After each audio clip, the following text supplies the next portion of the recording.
अगर हमारी सरकार को प्राइवेट कंपनी को माल ही बिकवाना है तो एक ये पब्लिक कंपनी खोल दें जिसमें किसान के बच्चे को तो नौकरी दे, जिससे भ्रष्टाचारी कम होगी। और अगर इनके पास पैसा नहीं है, किसान को मालिक बना दे उस कंपनी में, जिससे फ़ायदा भी किसान को मिले और इनका ग्राहकी भी बढ़िया होगी, सामान भी बढ़िया बिकेगा, पेमेंट भी टाइम पे होगी। अब एक बात बताओ, अगर इन्होंने जैसे ये कह रहे हैं कि हम इस पर प्राइवेट कंपनी में पेमेंट का, तुम अधिक से अधिक SDM के पास जा सकते हो। सुप्रीम कोर्ट का आदेश दिया हुआ है 84,000 करोड़ रुपए पेमेंट कर दो, सरकार पे पेमेंट नहीं हो रही, हम कैसे मान लें प्राइवेट कंपनी कर देगी? नहीं बताओ। इस बार यूपी में, मुझे ये बताओ, इस बार यूपी में गन्ना दे रहा है किसान, क्या उसका रेट खोला गन्ने का? किसान तो फिर भी दे रहा है ना विश्वास पे। सरकार ने पेमेंट को खोला कि क्या रेट रहेगा, क्या रुपये क्विंटल है गन्ना इस बार? खुला है। ये कहते हैं कोर्ट से आदेश है कि 14 दिन के अंदर गन्ने का पेमेंट हो जाएगा, हो रहा है 14 दिन के अंदर। अब एक बात और बताओ, GDP में 18% का योगदान है कृषि का। अब 100 रुपए के बजट पे 4% का ही सिर्फ योगदान देती है सरकार, उल्टा मतलब 4% ही खर्च करती है किसान पे।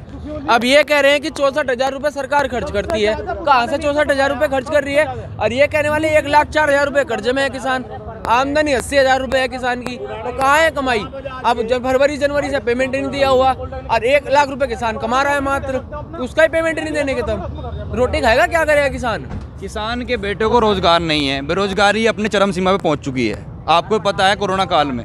अब किसानों की हालत कर दो, किसान का बेटा खाएगा क्या? रोजगार नहीं है तो युवा कहाँ है? युवा का भविष्य खत्म हो गया ना। आप बताओ। अब तो सरकार से सवाल जब भी पूछ रहे हैं, आज तक नहीं बताओ मैं, इस सरकार ने नौकरी कितनी दी आज तक? हमें बता दो, लिखित में दिखाओ कितनी नौकरी दी थी। लिखित में हम दिखा तो सके कितनों की चली गई।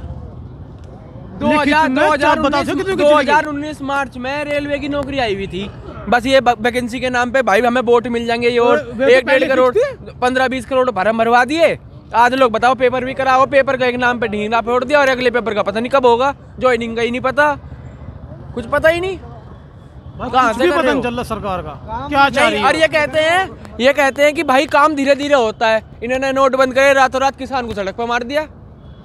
आपने जो शुरुआत में बात कही, मैं इसको ऐसे समझूं कि आप ये बताना चाह रहे हो कि एग्रीकल्चर एग्रो बेस्ड इंडस्ट्रीज खोले जाएं और उसमें किसानों को शेयर मिले, उनको मालिक का आना मिले। और मैं यही कहना चाहता हूँ, मैं खुद ICICI डायरेक्ट में काम करता हूँ, मैं इस चीज़ों को जानता हूँ बारीकी से। अब एक बात बताओ, सरकार कोई पब्लिक कंपनी बनाओगी, बना दे, किसान को उसमें मालिक बना दे और उसके बच्चों को उसमें नौकरी दे दे, है नहीं बीच का रास्ता। बच्चे ईमानदारी से काम करेंगे कि बाप को भुगतान जाना है, और बाप इसलिए खुश होगा भाई कंपनी चलेगी, किसान भी वही माल बेचेगा कि भाई कंपनी चलेगी तो हमें फ़ायदा होगा, इससे किसान की आमदनी भी बढ़ेगी।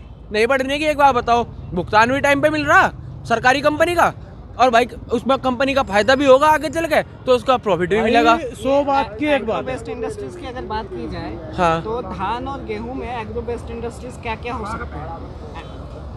एग्रो मैं बताता हूँ, एक बात बताओ आप मुझे, आप मार्च में यूपी में कहीं भी चलना 1400-1500 हद है, कोई किसान 1600 में बेचता हो, सरकार की तरफ से MSP 1800, 1900, 2000 रहती है। अब कहाँ से लाए किसान, मुझे ये बताओ। अब उनको ये MSP का मतलब क्या होगा? Minimum support price. अब मिनिमम सपोर्ट प्राइस सरकार ने कह दी कि भाई इससे नीचे नहीं जाना था। और एक होता है MRP, मैक्सिमम रिटेल प्राइस, हम दूसरे का मैक्सिमम रिटेल प्राइस में सामान खरीदेंगे, और MSP मतलब हम इससे नीचे, हमारा उससे भी नीचे बिक रहा है, तो भाई ये कहाँ से ना इंसाफी हुई, ये बताओ मुझे, बस इस बात को भी बताओ जवाब। और दूसरी बात, किसान के पास से 83 पैसे में प्याज आती है, 83.83 पैसा। अब आप देख लो पीछे आपने 80, 90, 100 में भी खरीदी है, ये कहाँ से बीच का पैसा, कौन कमा रहा है इसमें पैसा? आप लोगों ने अपने आलू प्याज कितने में बेचा था मंडियों में कि 50-60? अब एक लॉजिक बात, इस टाइम आलू 40-50 चल रहा है, अब किसान मैक्सिमम 5 रुपए किलो के हिसाब से आलू बेचता है, ये सच्चाई है, 5 रुपए के हिसाब से बिकता है। ये सोचो, ज़्यादा से ज़्यादा मैक्सिमम एक कॉन्ट्रैक्ट क्या होता है 11 महीने का, किसी भी चीज़ का लोगे ना आप 11 महीने का, एक सीज़न का ही तो लोगे, उससे ज़्यादा क्या ले सकते हो कॉन्ट्रैक्ट को? अब वो कॉन्ट्रैक्ट डील कर रहा है कि 12 साल, किसान ही अनपढ़ आदमी, उससे बेचारे से कुछ भी लिखवा लो तुम, या तो तुम उसमें एजुकेशन पॉलिसी नहीं ला के दे रहे भाई इससे शिक्षित करोगे, तुम है ना बेसिक स्ट्रक्चर सही नहीं कर रही है सरकार, उसको अपर लेवल पे सही हटाती जा रही है। अब हमारी चीज़ हमसे ही नहीं पूछी। एक बार बताओ, कृषि मंत्री साहब ने कितने लोगों से पूछा कि भाई हम ऐसा कानून लाना चाह रहे हैं, कोरोना काल में संसद खोला, कृषि कानून पास कर दिया। में क्या जरूरत थी कानून लाने की? और जब कानून लाए अब कह रहे कमेटी बना लो। पहले किसानों का मुद्दा, किसानों से पूछा आपने, डिस्कस करा कि भाई हम ऐसे कानून लाना चाहते हैं, क्या इसमें होना चाहिए, क्या नहीं होना चाहिए, क्या आपके फायदे का है? नहीं पूछा ना सरकार ने। अब उस कमेटी बनाने का क्या फायदा? सारा काम आपने कर लिया। अब प्रेशर हुआ तो आप कह रहे हो कि कमेटी बना लो।